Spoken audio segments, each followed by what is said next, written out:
Hello and welcome to Keep On Cybertrucking, a podcast where Cybertruck owners share their experiences as well as talk about all things EVs and technology. We have Chase here. We have Will. Will, Happy New Year. I don't think you've been on Happy New Year. since the New Year happened, so Happy New Year. Yeah, it's been a thing. Yeah, busy. You are safe. Everyone's safe. No one's affected by these fires. Thank God. I know there's some new fires happening right now that are affecting some people. And, we covered that in the first podcast of the year with all these fires raging and displacing people, which is very unfortunate. But, thankfully for us, we're safe. And hopefully if there's anybody out there watching, hopefully you're safe as well. And, hopefully they're able to take control of all this because it's been crazy. So. I saw the one today. I feel for you guys because I'm like, you guys just got through the big ones and then another big one. It doesn't stop. It doesn't stop. It's just, luckily we're getting some rain. We're supposed to be, we're supposed to be getting some rain this weekend. So this hopefully weekend that helps. Yeah, but I mean, I got a wind advisor going right now. You could probably hear it. The new room that I'm in faces the north, and we get the wind right out of the El Cajon Pass. But the good news, it's like in our area. I don't know if it's the same around you, Eric, but it's like. We're accustomed to the high winds. Most of the debris is clear for most of the area that I live in. So really, it's just the mountain. If it goes up, then the embers would be a concern blowing south. But otherwise, but they are quick. I think 3 or 4 years ago, I have video of a fire started, and I think within 20, 30 minutes, we had footage of planes dumping the Phos-Chek stuff, and it was just like 3 blocks away. So wow. It was crazy because there was on the drop path was a McDonald's just basically like a mile north of me, and I went to visit it like a day or two later. It was absolutely covered in red everywhere. It looks like somebody had just dumped paint out of the side of like an airplane or something, which is what they did. But yeah, you got red on you. Yeah. But thankfully, I mean, I unfortunately though, I don't think that I've been on to talk about it. But it's like, I actually know. Oh God, I mean, it's above a dozen people. Wow. At least that have lost their homes. A number of people who are very close to me in my profession as a Steadicam operator are affected. This is something that I think we're all, you hear about fires and you hear about damage, you hear about a neighborhood and all that stuff, and you get some glimpse of the disaster of what it is. But I think that it's in the year afterwards you really start to realize, and I think that they're right. I think this will probably be like one of the most costliest natural disasters in history. It's wild. It is wild. Seeing drone and aerial footage of, especially, Altadena, Pacific Palisades. I mean, it's just like, it is hard to even watch just to see just everything just leveled. And, just thinking about everyone that has lost everything, essentially, that just, I mean, I got friends who post their security cam footage of like, this is the last thing that we saw broadcast from our house, and it's the two of their cars in the driveway just burning up, and like this is the last image that gets broadcast. It's like, oh my gosh. Yeah. What a way to see your home go into flames like that. Just and it's in my industry, which is already on its knees right now as far as productivity and employability. So I mean, this is going to decimate. A lot of people. Well, we have some people watching live right now, so thank you guys, everybody that's tuning in. Specifically in chat, we have Ryan, Hugo, and Jay saying hello. So hello, guys. Appreciate you guys coming in and stopping by. So tonight, I should say, we have a really cool episode as we have some guests joining us, and we're going to bring them in right now. I'm sure if you guys follow us often and watch a lot of our podcasts, you will know Brian was on a few weeks ago talking about a scary situation that he had with his inverter and his motor being disabled, and kind of giving us some good information on how to help in a situation like that if you were ever in that. Hopefully you never are, but it seems like every Cybertruck is right before I went into the blizzard, wasn't it? Yes. Because I was on the road. That's right. Yep. And then we also have Jerry. So Jerry's going to be joining us as well. So Brian's going to be talking about, as you guys may know, as a matter of fact, let me bring them on. So we have Brian and Jerry here. So Brian is the organizer of what's called Cyber Odyssey. Cyber Odyssey is actually, as a matter of fact, Brian, why don't you tell us what Cyber Odyssey is? How about that? You bet. You got it. So, hey, everybody. Good evening. So Cyber Odyssey. So Cyber Odyssey is really an event where Cybertruck owners, enthusiasts can get together, folks who have experience driving vehicles off-road, people not having any experience, to actually take these vehicles out to remote areas, see what it's like to drive these vehicles in those environments, actually play with the settings of the vehicle, work with each other to see what works best in those conditions. There's sometimes it's maybe like we did the first one, which was a dry lake bed. Settings would be obviously different there than they would be, say, for in the sand at Glamis. And so it's a great opportunity for people to actually play with the truck, see what it can do, and be with people who are like-minded with these trucks and be able to help each other out in the event that we have an issue with the truck. So it's always good to go out with a group, no matter what you're doing off-road with other people. But this is an opportunity to go to some most scenic, iconic places in the Southwest. We've done some really cool locations, and we welcome all Cybertrucks to come. As a matter of fact, every so often you may see a Rivian join the group. So I think we're going to have a few Rivians actually join us out there. And Jerry may have mentioned that we may see a Hummer show up. So, it's not just exclusive to Cybertrucks. It's called the Cyber Odyssey, but we welcome other folk to come join and see what it's like. But that's what Cyber Odyssey is about. It's about getting together and going to some really cool, iconic places, doing some off-roading. We've also been involved in charity events, food drives, toy drives, obviously not off-road, but we've gone to events to do that and promote Cyber Odyssey and also help out in the community. Yeah, that's exactly what it is, right? It's a community. It's a community of people that want to get together, have a good time, and possibly do things that maybe they haven't done before. So I'll kind of give a little story real quick that the Electrify Expo was in June, and I had my Cybertruck showcase there, and I met Ian, who was a Rivian or is a Rivian R1T, and his truck was all tricked out off-road, right? Had everything that you can imagine. And they parked my Cybertruck next to his, and in conversation, we became friends. And I wasn't an experienced off-roader going into buying a Cybertruck. I have a lot of experience with trucks, hauling and towing and things of that nature, but not off-roading. But that's something I've always wanted to do, never really done.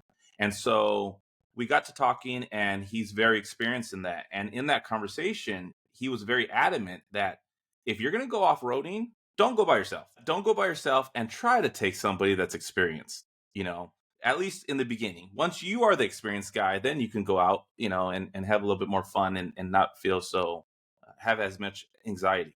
And so when you started the Cyber Odyssey, that was like really like, it hit me, in a way, because I was like, this is exactly what I think people need. Because now there's a group of people now, if there is any type of, problem, we're able to help each other. You're not there by yourself, not knowing what to do. I mean, I think there was even when we went to the first Odyssey, somebody needed to be pulled out, right? And you had the proper gear to pull them out. You actually did it yourself. But there was a group of us there, and we were able to kind of all help each other. And I know that gentleman was very grateful and felt great about the situation, even though it was a bad situation, just because there was a support system there. And I think that's very important for people. So I think that's great. And so we're going to talk about that. We're going to talk about the Glamis trip some, but introducing Jerry. So Jerry's going to talk to us, like I said, about all of the, challenges that Glamis may bring, as well as some of the fun, that Glamis is going to bring. So why don't you tell us, Brian, about the specifics of Glamis, Cyber Odyssey? When is it? What's the plan? What do we have in store? And how can people connect with you to potentially join in on the fun? Sure, absolutely. So, as Eric just said, we're planning our next Cyber Odyssey to be held out at the Glamis Sand Dunes in Southern California. Now, this is a unique opportunity because the sand dunes, as you'll hear from Jerry later, explain what it's like to drive these vehicles in the sand. It'll pretty much blow your mind what he has to say about it. It's going to be very exciting. It's extremely remote location and compared to the other Odysseys that we've done, and I'll talk a little bit about that here in a second when it comes to charging and kind of how to prepare for that. The event's going to be held, it's a multi-day event, and it's not necessarily a requirement for everyone to be there every single day, but we will be out there on Friday the 14th till Monday the 17th of February. That's President's Day weekend, and the two main days really you really want to be there for is Saturday and Sunday, and if you can't make it but one day, Saturday is probably a great day. We will have it'll start essentially with kind of a safety overview of what it's like to drive your vehicle out there, how to set the vehicle up right, maybe following some folks who have been through these dunes before around, and then once you get the hang of it, you can kind of just tool around and do your thing. It's going to be really fun.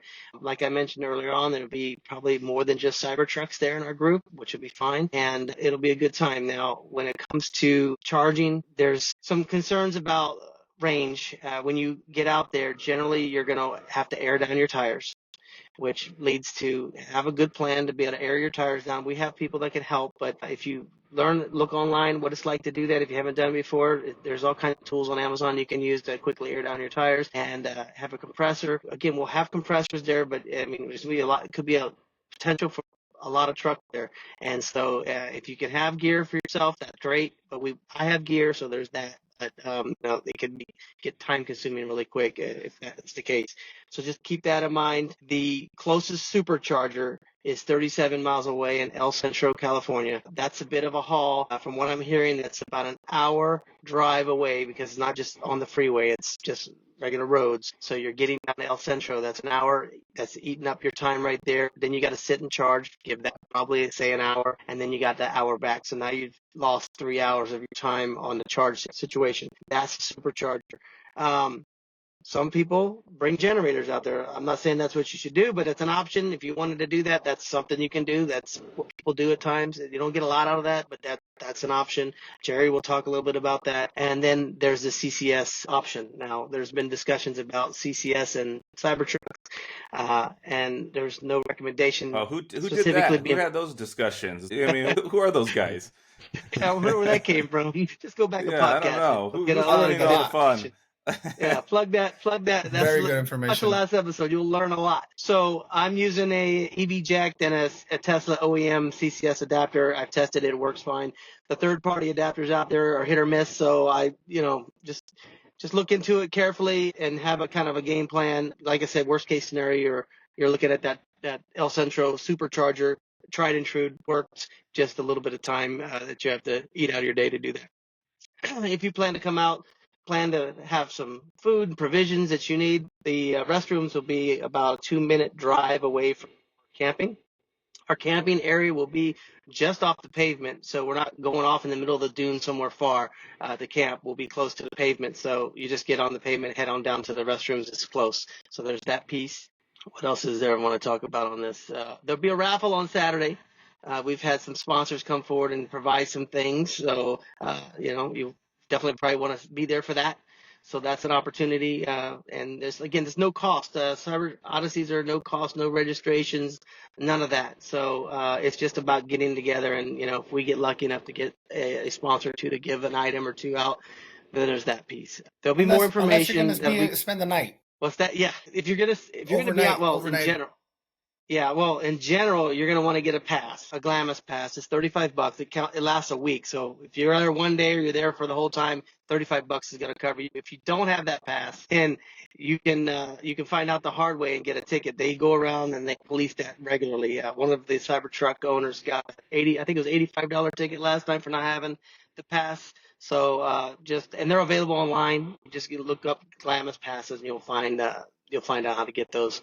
So there's that piece of it. But yeah, so it's gonna be cold at night out there. So just if you're gonna stay in your truck or whatever, just make sure you have what you need to do that. And think of anything else, Jerry? If you want to add anything on that, there you go. Well, let's. So we have in chat. Ryan is asking. They missed the dates again. Can you just give the dates one more time? Yeah, 14 to 17 February. That's President's Day weekend. So we're just less than a month away. That's Valentine's Day weekend, Brian. You're gonna get us all in trouble. Well, you guys can do your Friday night dates and then come out Saturday morning. There you go, and you get to go back on Monday if you want. Do something nice for the wife, right?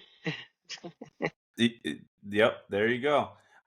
So let's get into kind of what the activities are going to look like with Jerry. Jerry, I'm sure you're probably heading a lot of that, given your experience. What can they expect if they were to join this Cyber Odyssey Glamis edition trip. What can they expect? What are we planning on doing out there? And then we can kind of get into some of the things that you recommend people bring with them. Hey everybody, yeah. So, Glamis to me, I wouldn't call myself an expert, but I have been going for a very, very long time. Since my kids were, babies, and some of them are actually grown up, and they go with their boyfriends and girlfriends and their couples now.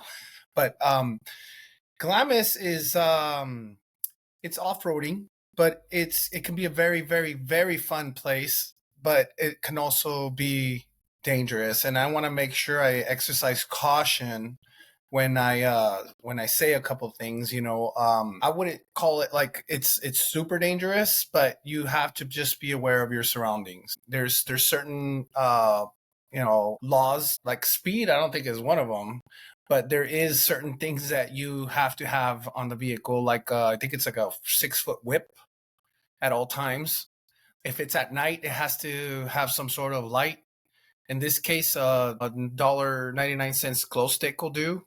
It's legal. Other than that, you can, just be careful in the dunes. And if you, yeah, it's such an amazing ride. I was kind of leery about the truck. I thought he was either going to do really bad or really, really well. I was really, really surprised. I'm kind of so stoked that it does really well, because everybody was saying, "Oh, it's too heavy. It'll just get stuck out there." And we had to go out there and push it to the limits. And I mean, I think a lot of people, if they do show up, they're going to be so surprised of the all the things that the Cybertruck is actually capable of. And I'm still learning, and I have tons and tons of experience. My background, I mean, I've been off-roading since before I was a teenager. I grew up with Jeeps, building Jeeps. I've had Raptors over the years. I even had a Dodge TRX before I had this Cybertruck. Nice. And comparing these trucks, I, without being biased, I really loved the Raptors. I loved the horsepower that the TRX had, but I feel like the Cybertruck's a little bit of both. I have all the power that the TRX has minus the gas, because I really like that V6 EcoBoost. It's not going to kill my wallet kind of thing going on. So, and the only downfall to the trucks being electric is, like Brian mentioned, is going to be the charging, which we're working on. That we went to that El Centro. It wasn't a game killer, but it is 3 hours of your life just going out and spending out there charging. We're trying to come up with a better solution. The CCS, I think, works very well, and it cuts the time in half. But we were just talking about this the other day. I mean, dude, I've had the truck almost a year next week. And it took me this long to realize that I can actually charge to a CCS. I just kind of been like, oh, let's just go to the Tesla one. I had to expand, the options because of the range. Other than that, I mean, I think a lot of people are going to be very, very surprised. Like I said, I'm still learning. There's so many settings. I was trying to go up Oldsmobile Hill, which is one of the biggest hills out there. And I mean, I must have tried like 10 different settings, and I'm still going to keep trying, because it's trying to find that right combination is key, because as you know, these Cybertrucks, you could put 20% in the front wheels or 80% in the rear. I don't know what that perfect balance is. So I'm still kind of playing with that. Now, I was going to ask about that. Like, yeah, what you guys are using. Yeah, there's so many different settings. Real quick, though, I wanted to ask something. So the difference between sand off-roading and dirt trail off-roading, what would can you talk about that a little bit? That's actually a really good question. It's totally different. So if the sand is smooth, like where it is in the dunes, it's almost like surfing. It's gliding. It's really, really, really delicate. It's just surfing from dune to dune. Where in dirt, you still kind of have traction, and I think I would consider the dunes more like skiing. Hmm. You kind of have to, move with the dune, if you will. Okay. Sometimes if you want to go right, it doesn't matter how bad you want to go right. You have to probably make 2 lefts before you can go right. Just because of either a safety or just the dunes themselves, they will not allow you to make that right. It's probably 50 times easier to make a left and then make another left, and then you can cross over to another dune to make that right. Interesting. Does that make any sense? Yeah, no, that makes sense. Where in the dirt, you always have tires to the ground, but in the sand, it's so soft that the traction, the speed is going to be your friend every time. Now, I know this goes out a lot. When in doubt, throttle out. Yeah. It's kind of a thing out there. So if you feel you're drifting down, usually speed will get you out of a pinch. So it kind of sounds. So I have a lot of experience with water sports, right? Jet skiing and boating, and so that's something that I explain to. I have a teenage son that teaching him how to ride a Sea-Doo or jet ski. I tell him you have to ride with the waves. You can't. Very similar. You don't want to be fighting them. Exactly. That's when you'll get thrown off. Yep. So that's what it sounds like to me. Interesting. It's I think it's exactly like that. You have to visualize it, right? Like for example, you have to see the wave. It's kind of like the same thing as a dune. You have to see it coming, and you kind of have to you only got a couple seconds to think about it, and you have to commit. Mm-hmm. You can't. If you say you're gonna make a left, you're gonna have to make a left. If you want to go over the dune, on the blind side, like I said, you have to commit. But like I said, usually, I always take dunes I call it at a 45 degree. I've never hit dead on because that's dangerous, right? Yeah. Because somebody could be doing that too. So I always go sideways. It's a lot easier transition. And I think we can, the day of, we can maybe go out to some small dunes and then people can experience a little, get a feel for it. And then maybe we could go out to the bigger dunes and try it out. And that is exactly what makes the Cyber Odyssey special, right? Is the fact that you have someone like Jerry who's experienced that he's going, this is the best way to do it. Let's do baby steps. Let's take you over here, let you get used to it. Once you're used to it, now let's go step up to the big boys, And what about airing down your tires? I know Brian mentioned that. What's your recommendations for that? So it's a fine line between just the right amount of air, and in my case, I popped a bead off the tire. I went too much. Wow. So there's that. So I stayed around 12 to 15, and I managed to keep my tires on. There was one day, remember I was telling you I was trying different settings. Well, one of those settings was I aired down under 10 psi, and I did climb Oldsmobile Hill. And I don't think it was because I aired down a little bit more. I just think I just changed one of the settings and I was able to get more traction, and I changed the way I drove. But I do not recommend to go under 10 psi unless you have beadlocks, because you will end up popping the tire off, which we've gotten really good at putting back on in the middle of. we just put some ratchet straps. I can share some videos later, and we put the compressors on, and we just kind of we jiggle a little bit, and they'll pop it back on. We've gotten pretty good at it, but That was actually one thought that I had about, what was it, Heavy D Sparks, how they tricked out theirs to go in the dunes, but they had the same issue where the tires were just coming off. So yeah. So happen. It's a very fine line whether if you air down enough, you get traction, but you also run the possibility of popping the tire off the beat. Yeah. So which tires do you have on yours?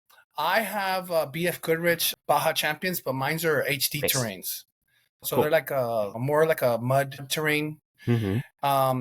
Adil, the other guy that's been out there with me, he also has a BF Goodrich, but he has a KO3s. Oh, okay, cool. Those are solid too. Yeah, that's super sweet. I'm trying to find a video of yours showing. Well, here you are right here. Let's show this. The generator. This kind of get us into that conversation. So this is you out at Glamis, correct? You're out at Glamis, and you took a generator. You want to talk about the type of generator that you have? So that way, if there's anybody that's looking to, even if they don't come to Glamis, they want to go and do their own adventures, and they're thinking, what kind of generator do I need, and what is that going to do for me? You want to kind of go over that a little bit? Yeah, so this was a generator that I have here at the house. I think it's a 9500 Predator from Harbor Freight or whatever. It worked well for overnight. For the day to charge it, it's just like I call it just like being at home, like plugging it in at the home charger. I think it was only giving me like 6 kilowatts or something per hour, which overnight was enough. I think it gave me like 90 something percent. I'm probably gonna take it. Yeah, that's it right there. So it still didn't get quite to 100, but I'm okay. I could live with 91% overnight, And I think I had like 30% when I started the night. Okay. I think overnight, I think it gave me like a total of, I don't know, 40, 50% overnight. So it saved me one trip. So if anybody does want to take a generator, I don't know about a 110, because that's just way too slow. That's like, yeah, I don't know. It take days and days and days, right? But yeah, I think if you have anything over, I don't know, 4 or 5,000 watts, it might be worth to take it overnight. It'll give you some charge, So I mean, I wish we had a bigger solution. But the problem is not getting a bigger generator. The problem is transferring the energy to the truck. So that's and when you're in the dunes using your electric vehicle, specifically in our cases Cybertrucks, what does that do to our range? What does that do to the battery as far as kills it? Does it? It kills it. Yeah, it's well, like right there, I probably just right there, I probably lost like 3% in that going up that hill. It's just the power is there, but it takes a lot of energy to move these beasts up and down these hills.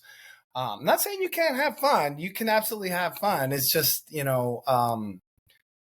it definitely, you could see the battery start to go down and down. And, hopefully that's why I was thinking that, this closer charger that, it would limit the more fun, because there's more fun driving around the dunes is a lot more fun than trying to go charge and sit there, for an hour.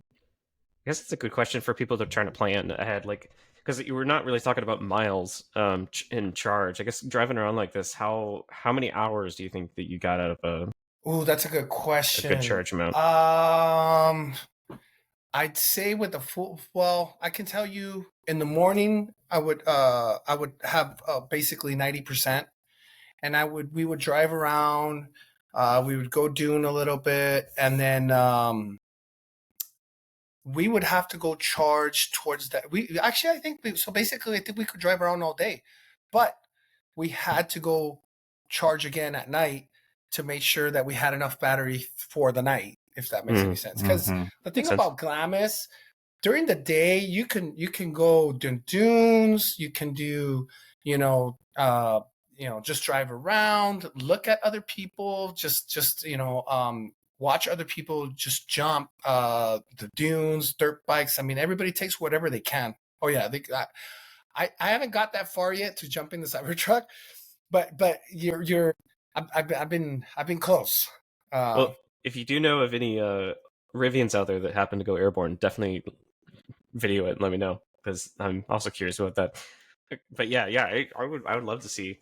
Some people do that out there, but also I put an air of caution out there because it is kind of the wild, and everyone knows the double cap Crimpin story where he did exactly that and jumped what he thought was going to work in sand dune and ended up breaking his truck and $20,000 or more later. Right. So you definitely have to do with something that is jumpable. I would always suggest, if you can see another truck that's similar in capability doing it, then it's probably safe to do that. That's where I started with. That's where I found my jump, because I was I wonder where Raptors go, and I found that.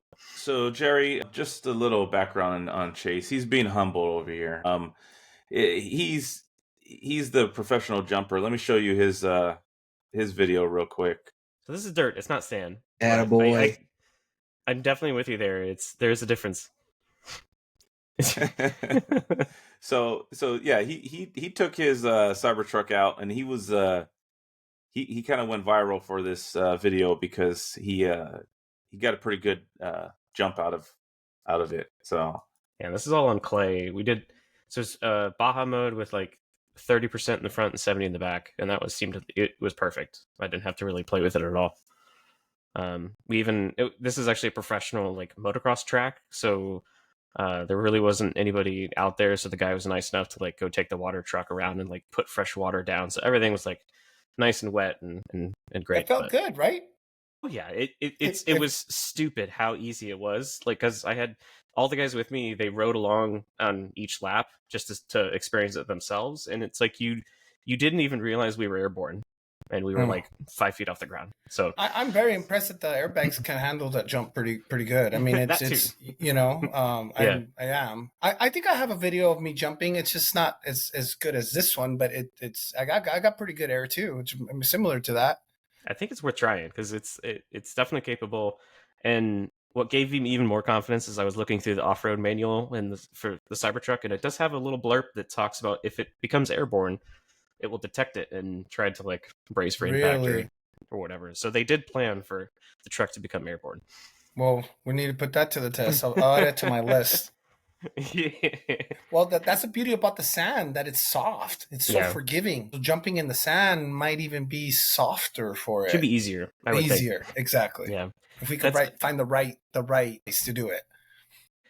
Going back to the one little bit about timing, because that you brought up a great point about being able to drive around all day and have to go hit the supercharger at night. I think that's probably a good plan to do, because it looks like there's at least an in and out near the supercharger. So like if you wanted to do like dinner, drive around all day, go to the supercharger, grab dinner, come back. I think there's like a Chipotle and at that supercharger. There's IHOP. There's quite a bit of places.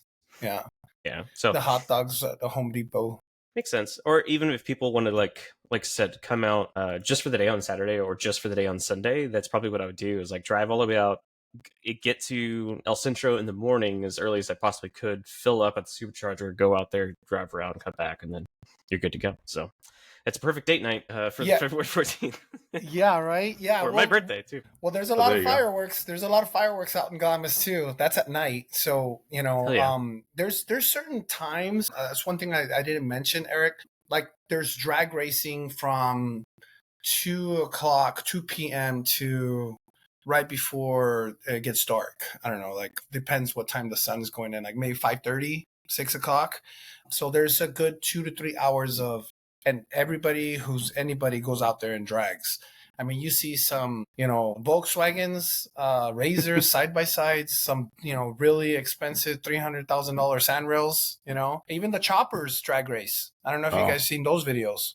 Wow. It's a thing. The choppers go on. I guess they get tired. I've seen them on snow, but not on sand before. That's cool. Well, yeah, the choppers. No, like the helicopters. They'll go right above. Helicopters. Like a motorcycle. No. I'm sorry. Like maybe get like paddles or something in the back. No, of I it. wish. No. People come out with helicopters. Drag race. Yeah, you guys are in for a treat, man. I'm telling you, it's something totally different out there, man. It's like you only in Glamis. Yeah, but that's usually what people do between 2 p.m. to like 5:30, and usually everybody goes and has dinner after that. And then at night, a lot of people go to Oldsmobile Hill, which is one of the bigger dunes, and then there's a lot of activity going on over there too. It's gonna be a great time. Hopefully, without saying anything, hopefully Brian's able to work his magic and get some things worked out to make things a little bit easier for everyone. But it sounds like it's gonna be an amazing Cyber Odyssey. And so once again, Brian, why don't you jump in and give all the details once again for anybody that's joining us late, and how can they reach out to you? How can they join in on the fun? And where can they find you? And give us some information. Yeah, you got it. So again, it's the next Cyber Odyssey being held at the Glamis Sand Dunes in Southern California. It's going to be held on February 14th, 16th, 17th. So, basically, it's going to be the whole entire weekend of President's Day weekend. So it's holiday weekend, and the 2 big days are going to be Saturday and Sunday out of that weekend. That's the days, if you can't be out there the whole time, those are the good days to hit. There'll be raffles. There'll be all kinds of fun things to do, as you may have just heard. I've been posting this several places. The Cybertruck forum online, I post there often about the Cyber Odysseys, so you can find it there on the forum board. I do a lot on Instagram. It's OG_cyber_. and that's where I put a lot of the posts.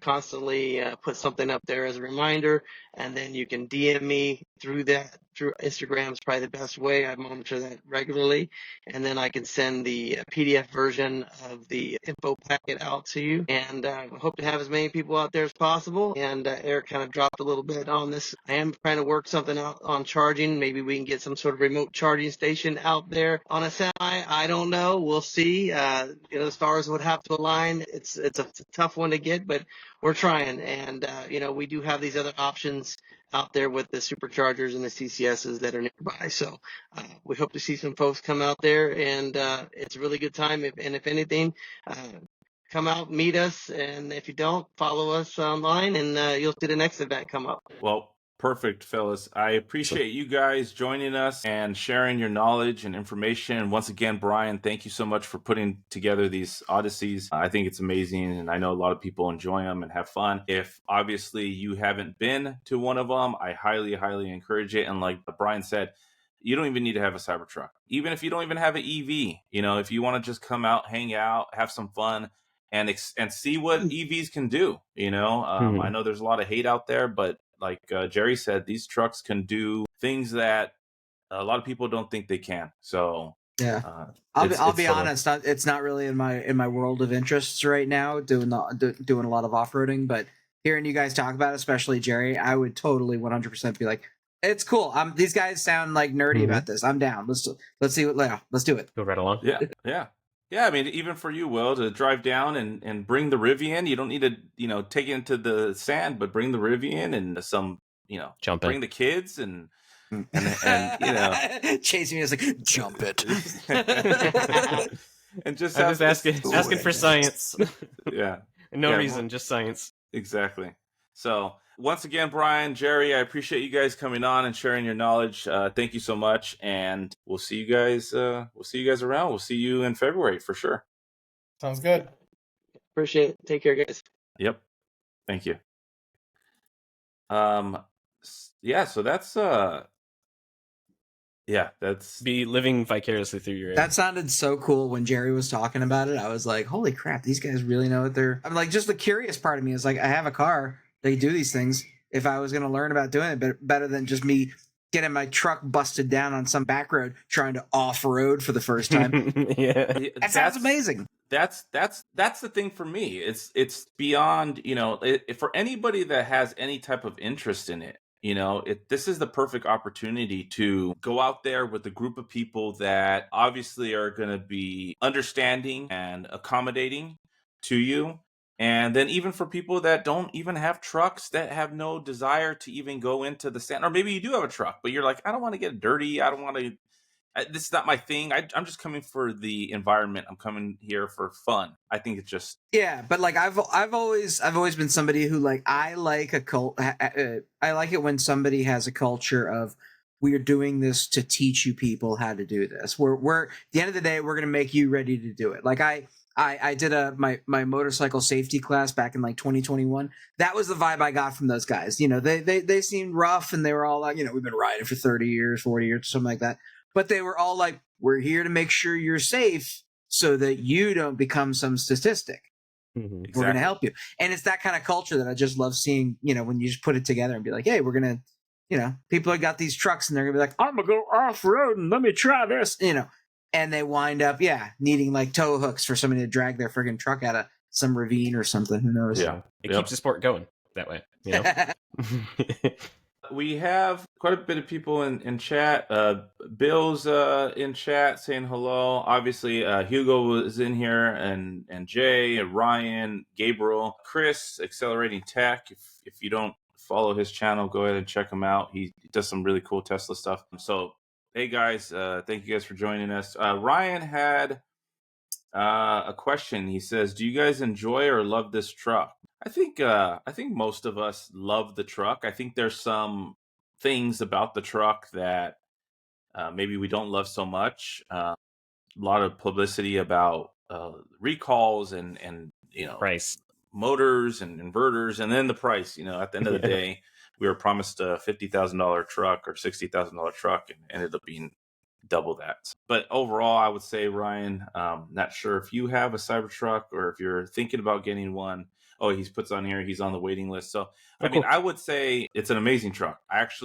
Tomorrow is actually my 1-year anniversary with the truck. Ooh. I already filmed my 1-year review. I just need to finish editing it, and I'll have that up soon. But spoiler alert, I talk about in that review how much I absolutely love this truck. Mm-hmm. I also talk about some things that I don't love about this truck, but it's the best driving truck I've ever driven. Hands down. And so that's what I'll say. But there's some things that we don't like. So that's part of that discussion. I personally, I find that I love my Rivian, but and this is where we tangent. It's a tangent into just me as a person versus everybody else. Everybody else gets in my Rivian, they're like, "This is a really nice car." They want to look in it, they want to do everything, and it's like, yeah, I'm happy that everybody else is that enthusiastic about it. But it's like I remember driving my Cybertruck and thinking, looking at that enormous dashboard, enormous. Like you could put like 10 trays of food out there. Like, I mean, that thing is huge on the dashboard and the inside. And then it's such a short, but like just driving it around, it was always so fun.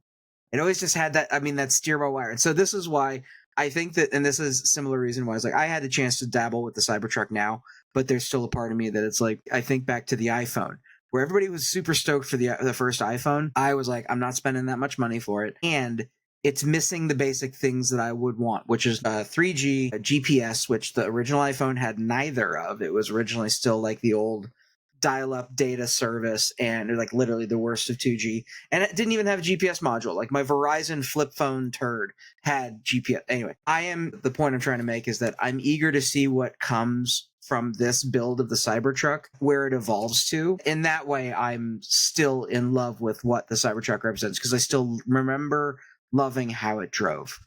Because when you drive that steer-by-wire for the first time, you feel the maneuverability of it. I remember they always talk about the delay of like spin. Who cares? When I was backing into parking spaces, you could feel the rear wheels with the slight turn to them. You could feel the utility of that. And it's something that I genuinely miss. So I'm curious to see what is born of this, but we'll see. I agree. Steer-by-wire was missed 100%, like right away. Like that was the biggest game changing thing. But I think overall, like with the Cybertruck, there were so many things that surprised me in a good way, that they were like, wow. Because like I think there was obviously a lot of the hate that came in with it. Like as soon as it was announced and as soon as it was like everyone saw it, they're like, oh my god, it's so ugly, blah blah blah. But then like brushing all through that, and you're like, okay, now you have hands-on one, you're starting to drive it, and you're realizing, wow, they actually thought about a lot of things that they didn't have to, but they did, and they put a lot of things in there that just really kind of sells in what they were trying to do. However, to a point, because I don't think it was worth the price that they initially came out with. But like when we get into that normal price range, 100%, it is hands down the best truck on the road for what I would need out of it. And I will say that because I don't do a lot of towing. Like I don't do a lot of the things that it can't do very well. But like the things that it does is way better than I expected out of a truck, and with like off-road capability out of the box that blows your mind. Like that was the biggest thing that made me want to like go adventure more, which I know that's kind of the Rivian's like thing, like, oh, go adventure, that's their tagline. But like the capability out of the Cybertruck, and I'm like, man, when you realize that, I'm sure Eric, you had the same thing. You're like, you're doing a donut and you were like, oh, this can do something. Or like you're on dirt and you just floor it for the first time. And you're like, ooh, and you feel like you have total control over it, and or you jump doing fun things, or you jump it.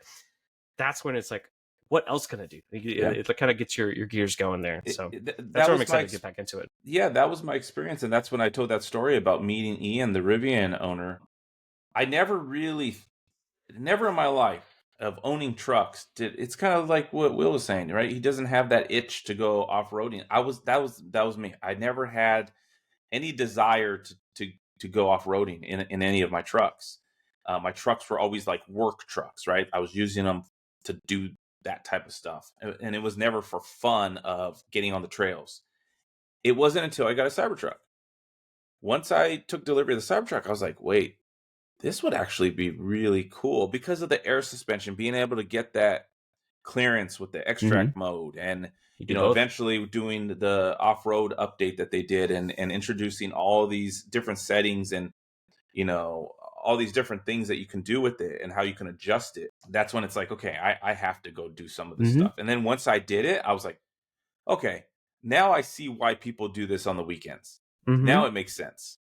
It's like you bought a boat for the first time without the boat problems. Yeah, exactly. Well, I got Cybertruck problems. You got other problems. You got a boat, but useful. It reminded me of a thing, because I remember, it was like early on when we first got it, or first like put the money down. We're like, all right, we're committing to this, and we're starting to learn all the little things. And then my wife, who's like 5'2", has a problem getting into trucks, because obviously if there's no step there, there's a height issue there. And I'm like, don't worry, baby, this thing can lower all the way down. And it was like, it was super easy.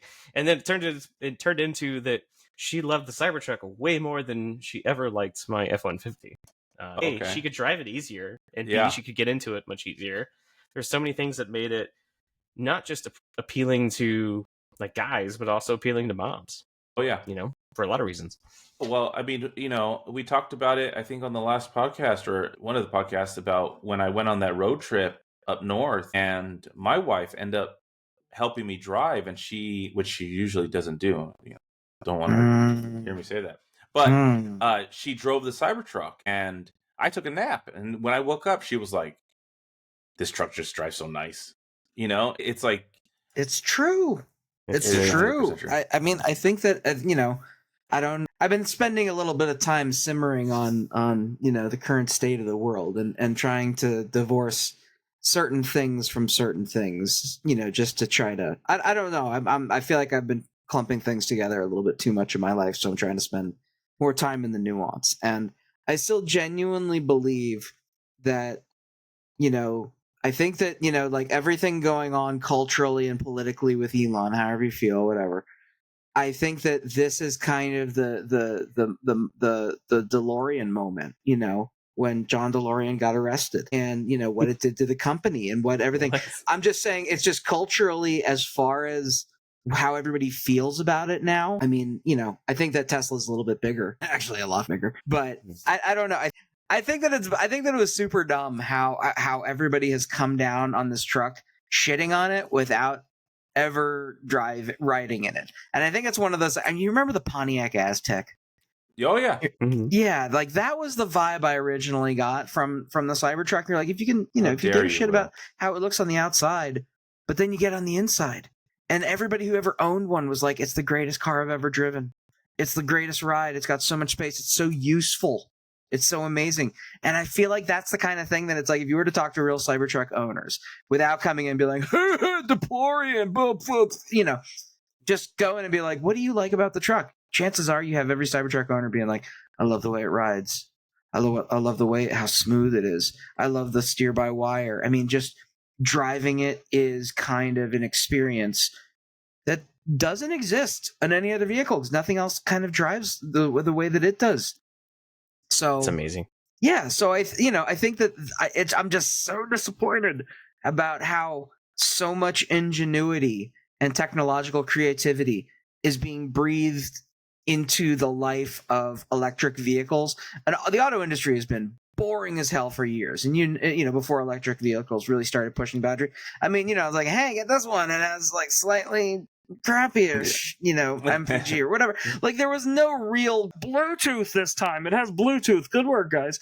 And I think that EVs are really pushing it. It's like, yo, our car can crab walk into a parking space. Yo, our car has like 8 screens. They're all spread throughout. It's getting awesome. We're starting to see all that technology implemented. And I think that the Cybertruck was and still is a kind of a canvas, hoping that they would start to realize what was available to the driver experience, and how good you can make that driving experience for the driver for the time being, until they got autopilot and they just don't want to have to, bother driving it anymore. But it's just such an experience. I think that a lot of people are crapping on it because they've never set foot in it, because it's ostensibly, to a lot of people, it's ugly. And I think that, the echo chamber is giving them the ability to let their voices rise up as one and everybody, let's shit on it together. It's like, yay, we'll have a punching bag for another 6 months. But I genuinely am bummed out about how people are not realizing how awesome the car actually is on the inside and what it feels like to drive it.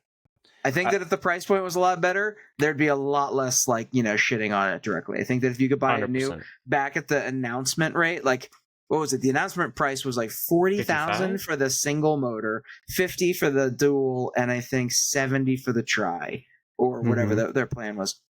And I was like, the dual motor makes the most sense. I'm going to do that because that was what my reservation was for. And I'm like, can you imagine if this truck right now had a single motor version that still felt like the dual motor enough? So I mean, they'll never do a single motor. So let's just say if they had a $50,000 dual motor, there'd be no waiting list. Yeah, everybody would have a chance to test drive it and go crazy for it. I think at that price point, everybody would be like, I mean, is it really so bad? I mean, with the looks and whatever, I'll get it wrapped and I don't know. But no, you're 100% right. I think if it was $50,000-$60,000, it's game over. It's game over for the whole trucking industry. All of the parking lots would be empty. All of the ones like with Cybertruck sitting there, they'd be gone. They've been, But I think we'll get there. I don't want to interrupt you guys, but Chase, is that doll behind wheel moving? I hope so. Which one? I'm just messing with you. You bring up a great point about actually, DeLorean. I had no idea, but that DeLorean got arrested like that. That's insane. Yeah, if he was. Yeah, it was a new company to obtain 55 pounds. Yeah, trafficking of cocaine. Yep.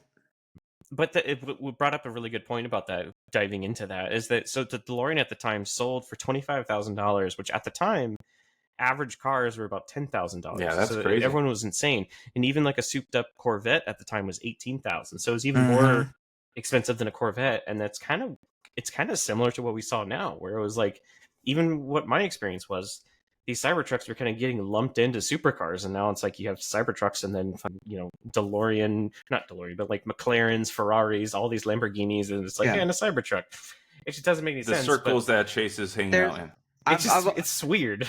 Well, I've always defended Tesla and the idea of I don't see Tesla as luxury vehicles. I mean, they definitely tarted up to the point because they know that the price point of the vehicle is in the luxury market. Even back in like 2012, 2013 with the Model S, it was visibly a luxury vehicle. It had the pleather and the nice seat, all the stuff. And that's because that's who they were playing for. But I'm like, but you don't have another electric vehicle that looks like this. That's what you're buying. There's a utility of owning a vehicle that you can charge at home now that isn't available out there at this range. That's a premium. There's an autopilot suite that was unparalleled at the time in 2012, 2013 when the Model S came out that kind of justified it. So I think that it's probably my high school teacher yelled at me one time because I was a computer nerd in high school and I was telling him how to fix his computer and he was like, I don't care. Like, I don't, you're like these car guys who are like, if you do this, it'll make the car run slightly faster. He's like, I don't care. I don't care about any of it. Just shut up, Will. So I think that we're starting to see the car culture and the computer nerd culture kind of clash because at a certain point you're like, okay, but I mean, the price has value. Like, I bought an RTX 5090 graphics card for $2,000. Somebody else is going to be like, a graphics card for $2,000? Like, what are you thinking? You're like, I use it for doing VR and my own work and all this other stuff. There's a utility to it that you're paying that I think that people get it. And then the other people who just look at cars as like, glorified golf carts that get them to work at home. Mm-hmm. There's something that's lost there. Yeah. You hit it on the nail on the head with the home share. Because even for me right now, like if Model 3s had home share, I would go buy a Model 3 right now. And you hear that, hands Elon? down. Hands down. They're all dragging their feet, though. Have you noticed? They're all dragging their feet with the vehicle to grid. Tesla said by the end of 2024 they would have had it. Now they do. They have the Cybertruck. Rivian, nothing. You don't hear anything about it yet. They had an email a couple of weeks ago saying that they're like, remember, we're bringing it at some point, and it'll be like even the Gen 1 R1Ss will have 11.2 kilowatt discharge through their charger. But then they didn't say anything else. Like, if you need to have the specialty charger, do you have to have an electrician do an install, or does it integrate to whatever, So there's exactly more questions too. But I think that it's at that tipping point where everybody's looking. It's like, guys, we've been selling these electric vehicles for a while. There are Model S's with P85Ds with 120,000 miles that you could probably buy for like, I don't know, probably fairly reasonably priced, like 30,000-40,000. But once they make it so that if they had those hardwares, or whichever ones do have the hardware to do the inverter, like those are so many home batteries where people will be like, yeah, I'll just buy a Model 3 and park it in the garage, and that's my home backup, and if I got to drive it occasionally, 100%. I mean, I know what I'm looking at lightning because it has the backup. Yeah, you were saying that before. Yeah, before it's like, and if you just lease it with that crazy deal we saw it the last time, I'm like, well, it's cheaper than a Powerwall. Not even leasing. Like I was thinking about, okay, if we wanted to swap the Rivian, it's also still possible. We could get a 2022 Ford Lightning Lariat that has everything that the top of the line one, and still not have any money in a pocket and get a cheaper vehicle. So I'm like, that could actually happen. One that has 35,000 miles on it. Yeah, which they're selling now for like 40,000. It's crazy. Yeah, no, it's true. And like Will said, a Powerwall is what, $11,000, I think. And I think in the news a few months ago, Hertz was selling like Model 3s for like $16,000-$15,000. If there was that ability to use a Model 3, I mean, that right there, I mean, that's a steal, right? You can drive the thing, plus it's your home battery backup potential, so 100%. Yeah, you never know. Now, Will also mentioned that he doesn't think there's ever going to be a rear-wheel drive or single motor Cybertruck, and not saying there will be, but this came out. Tesla app updates talking about some things, but in this tweet they mentioned that the automatic tonneau cover and AC outlets will not be standard across all trims of Cybertrucks, and then they state guessing rear-wheel drive. So I know that's something that we've talked about. Like, what would they cut from all-wheel drive Cyber Beast, because they're essentially the same other than the extra motor? What would they cut for the rear-wheel drive single motor, Cybertruck? And it seems like if they were going to do that, these would be two of the items at least. So I'm increasingly conspiratorial for reasons that should be obvious. But I think that no, wait, hang on, pull that screenshot back up. Let me see it again. There we go. Okay. So so this is how I feel about this. Tesla's got enough people who are smart, actually smart, that aren't just Elon, that know that this is the language of how you do testing nowadays. This is a test survey. I think that tweeting that the app had a car that is somewhere in the pipeline, but they could kill it at any time. They could avert it and lose any money. But if they start adding to the app and they make sure that it makes it to these kind of posts and Twitter and wherever, and then you can see the interest and you can see the sentiment. I've always thought that cryptocurrency has been pushed around by sentiment more than fundamentals, and I think they're realizing that advertising does the exact same thing.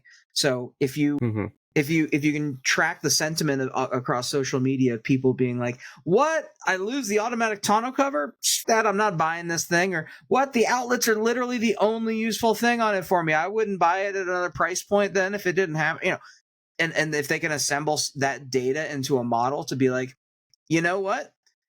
For us to be cost effective, we would have to cut so much out of this vehicle that nobody is going to want to buy it anyway, and we're probably only going to sell like half of them, and it'll eat into our dual motor Cybertruck conversions.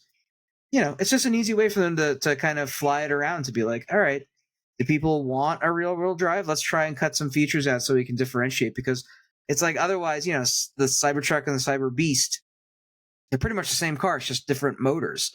There is, so then they're going to have to start going after the in-the-cab user experience. The cost of having the AC outlets in there is not, the $5,000 or $10,000 price difference that they would try to create for it. It's an inconvenience.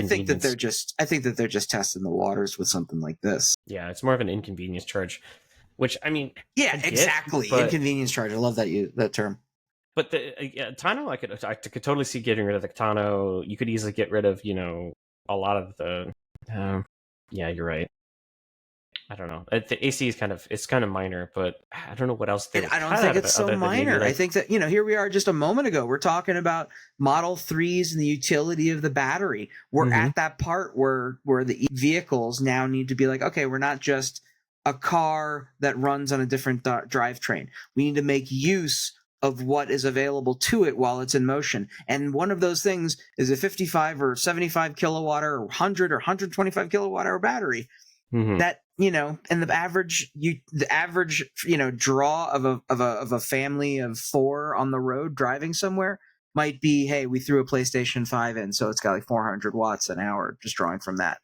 yeah. It's barely gonna damage the battery that you're driving it on. You're barely gonna sap the thing more than like 2% in 4 hours. But Yeah. That's I a think slippery slope for them because I feel like it's stuff that all the other natural like EV makers do, like Ford, GMC, all that. exactly. They Yes. kind of nickel and dime you of like, oh, did you get the bigger AC fence or you get the smaller AC fence? You're like, like, I'm And looking at it right it's now regressive. It's for the Lightning. regressive, yeah. It's like people are already pissed off when they find out, oh, I bought a model, like, what was it in those years when the Model 3 like had the 75 kilowatt hour battery, but it was software locked to the 55, and they're like, you can Mhm. upgrade and we'll just like release the rest of it. You'd be like, so you sold me a car that was partially crippled. Where is the rule on that? But Yeah. I give Tesla a lot of credit that they didn't do a lot of that shit, but that's why I say it's a slippery slope. If they start going down that route, I'd start worrying. If anything, I think they've done it correctly of like just play with the market value, especially with FSD. They've played with the market value quite a bit, doing, free subscriptions and free supercharging. Those things are perfectly fine to like play with and kind of give incentives. But yeah, once you start like doing, basic stuff, basic features of the truck as like add-ons, that's where it starts to lose me. Because looking at the F-150, like the Lightning, it's ridiculous the difference between like the base model Lightning and then the Platinum. It's highway robbery, but then again, they do that on all their vehicles, so 100%. it's just their normal thing. I think it just needs to come down to battery size, right? I mean, that's the biggest cost for the truck, I'm sure. And so you just, what the Cybertruck right now has 123 kilowatt. I think you just take it down to 100. That's what Rivian does. They do, a base battery. They have a large battery and they have a bigger battery. Like that's perfectly other fine. than that, everything's pretty much the same. Yep. I mean, but between dual motor and quad, or dual tri and quad, so they do the motors. So it's like, which that to the daily consumer is not a big difference on experience because they're having the exact same experience, whether it's dual motor, tri motor, quad motor, small battery, big battery, doesn't matter. And that's the way it should be, honestly. Yeah, it's going to be interesting to see what they end up doing if it ever gets released, a single motor, and if so, what are they going to take out? That was the thing that we speculated and talked about a lot, leading up to what's going to happen once they take away Foundation Series. What exactly are they going to be cutting from that to reduce that price to justify the $20,000 upcharge? And we saw the white interior is supposedly a premium as opposed to the gray, and then they changed out tires and wheels and things like that. So, but other than that, I mean, everything else is pretty much the same. So, we've crossed into a new year of speculation. Now, let's say, what is going to come first? Is it going to be the single motor or the extended battery? Oh, jeez. Yeah. And which one will Kim Kardashian get? That's going to be a tough one. Yeah, I don't know because they keep pushing that range extender. Mm-hmm. Obviously, in talking with the Jerry and Brian in regards to Cyber Odyssey, everyone would love to have that range extender, but at $16,000, that's a tough buy. So yeah, I don't know if that range extender ever hits the market. So then I'm going to go ahead and say the single motor. It could very well be, and I'll even just bring up Rivian for example because I know they have the differences between the motors. Not the motors, sorry, the batteries. There is not that big of there's not a $16,000 difference between the smallest battery and the biggest battery. I almost want to guarantee. I got to pull it up. 2 seconds. But yeah, go ahead. Yeah, no, with Rivian, I think it's a lot of it has to do with their motors, right? But also the batteries. You can get up to 400 and something mile range on a Rivian, which is something that's amazing. Yeah, which is not quite out yet. So the R1S Quad, max battery, it just says it's coming soon. But so the biggest one they have is R1S Tri currently, 371 range, max battery for 105. Well, I guess maybe it is a big difference. So 105 for the max battery tri-motor, and then 75 for the dual motor standard battery. Middle of that is 82 for the large battery, but there is a difference between max battery and large battery. So it's not as big of a jump. A lot of that cost obviously is with the motor as well, because you're getting between dual motor and tri-motor. Yeah, that's very interesting. But yeah, so here's a good example. So the difference between the standard battery, dual motor, standard battery, dual motor, large battery, dual motor is a difference of 11,000. Not even 11. So that's 7,000, not 16. It'll be interesting. 2025. That's something we can look forward to. See what happens. But other than that, I think that was everything I had for today.